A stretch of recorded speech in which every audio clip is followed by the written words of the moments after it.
Welcome back. I'm in Studio B now with Herald Tribune reporter Michael Scott Davidson. You cover the city of Northport, and term limits is an interesting issue going on down there these days, and there was a meeting this week. What did you find out?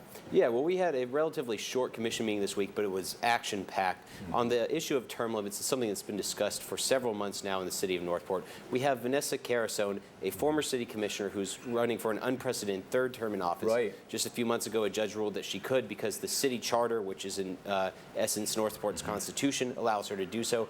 Now city commissioners are taking steps that in the future that sort of thing won't happen again. And it sounds like they're turning this back to the voters in a possible referendum. Yes, it's going to come back. Right now, it's set to come back on the November election ballot. Voters will decide whether they want to cap term limits for city commissioners at 2 total, not 2 consecutive, which is what's allowing Carasone to run for a third.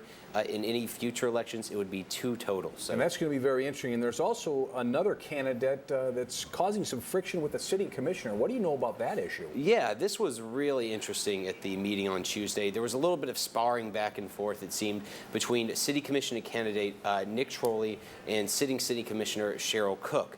Nick Trolley had offered his services to be on the Charter Review Advisory Board, and when he did that in front of the commission, sitting Commissioner Cheryl Cook really criticized him for an earlier action he had taken in March where he had questioned the actual language of the city charter, stating on which district he had to run in.